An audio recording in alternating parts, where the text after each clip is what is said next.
სახელმწიფო სტრუქტურებში და მარტო დანამატებზე საუბარი თქვენ ვერ მომიყვანთ.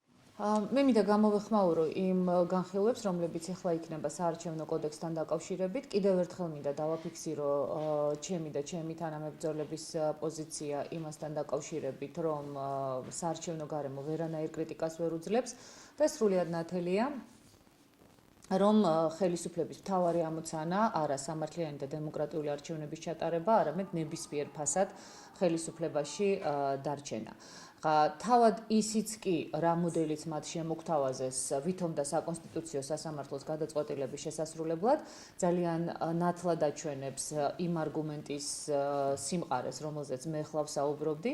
ამ ვარიანტს არაფერი საერთო არ აქვს სამართლიანობასთან, არაფერი საერთო არ აქვს საკონსტიტუციო სასამართლოს გადაწყვეტილებასთან, ის პირდაპირ წინააღმდეგობაში მოდის საკონსტიტუციო სასამართლოს გადაწყვეტილების სულისკვეთებასთან და გადაწყვეტილება მომზადებულია მხოლოდ და მხოლოდ იმ მიზნით, რომ დაალაგდეს ისე რაიონები და მაჟორიტარული წესით ისე ჩატარდეს არჩევნები, რომ ქართულმა ოცნებამ თავისათვის მაქსიმალურად ხელსაყრელი ვითარება შექმნას.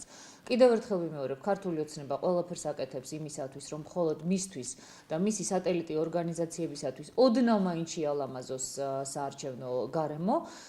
ეს ძალიან მძიმედ შემოუბრუნდება ქართულ ოცნებას, იმიტომ რომ მე მესმის განცხადებები ქართული ოცნების ლიდერების მხრიდან, რომ თურმე უკვე 73%-ს აიღებენ გარანტირებულად არჩევნებში, გაფრთხილებთ ბატონებო, ძალიან საშიშ თამაშს თამაშობთ.